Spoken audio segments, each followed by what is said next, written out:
మోంతా తుఫాన్ అనంతర విద్యుత్ పునరుద్ధరణ పనులపై విద్యుత్ శాఖ మంత్రి గొట్టిపాటి రవికుమార్ మచిలీపట్నంలో సమీక్ష నిర్వహించారు. గాలుల తీవ్రత కారణంగా విద్యుత్ సరఫరాకు అంతరాయం కలిగిందని, ప్రమాదాల నివారణకు కొన్ని ప్రాంతాల్లో సరఫరా నిలిపివేశామని మంత్రి తెలిపారు. సహాయక చర్యలను ముమ్మరం చేయాలని అధికారులను ఆదేశించారు. మంత్రి ప్రకటన ప్రకారం మధ్యాహ్నం నాటికి రాష్ట్రంలోని అన్ని ప్రాంతాలలో విద్యుత్ సరఫరాను పునరుద్ధరిస్తామని, ఇప్పటికే 25 సబ్ స్టేషన్లను చార్జ్ చేశామని తెలిపారు. పోల్ టు పోల్ పెట్రోలింగ్ తరువాతే సరఫరా ప్రారంభిస్తామని మంత్రి స్పష్టం చేశారు.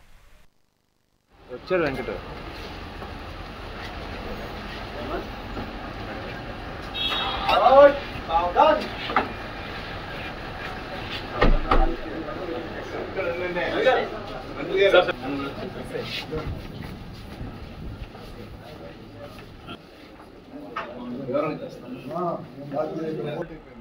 టౌన్ ఎప్పుడు లేదు.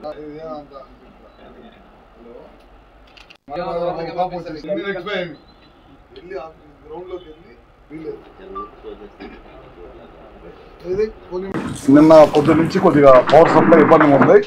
దాదాపు అనుకున్న దానికంటే మచిలీపట్నం ప్రాంతంలో చాలా పెద్ద ఎత్తున గాలులు రావడం జరిగింది. రాత్రి వర్షం తక్కువ ఉన్నా సరే విపరీతంగా గాలులు ఉండటం వల్ల చాలా ప్రాంతాల్లో పవర్ డిస్టర్బెన్స్ వచ్చింది. కొన్ని చోట్ల ప్రమాదాలు చూసా మేము కూడా పవర్ని షట్ డౌన్ చేయడం జరిగింది. వాళ్ళ పొద్దున్న మంత్రి గారితో మాట్లాడిన తర్వాత కొన్ని చోట్ల ఇబ్బందిగా ఉందని చెప్పగానే ఇమీడియట్గా ఇక్కడ రావటం, మా డైరెక్టర్ గారు వాళ్ళని కూడా ఇక్కడ తీసుకొని వచ్చాము. ఇంకా 25,000 ఇళ్లకి కరెంట్ ఇవ్వాల్సి ఉంది. పొద్దున 10 ఇద్దాం అనుకున్నాము. కొద్దిగా వాతావరణం అనుకూలంగా లేకపోవడం వల్ల ఇంకో గంట టైం పట్టేటట్టుంది. అవి కూడా తొందరగానే రెక్టిఫై చేస్తాము.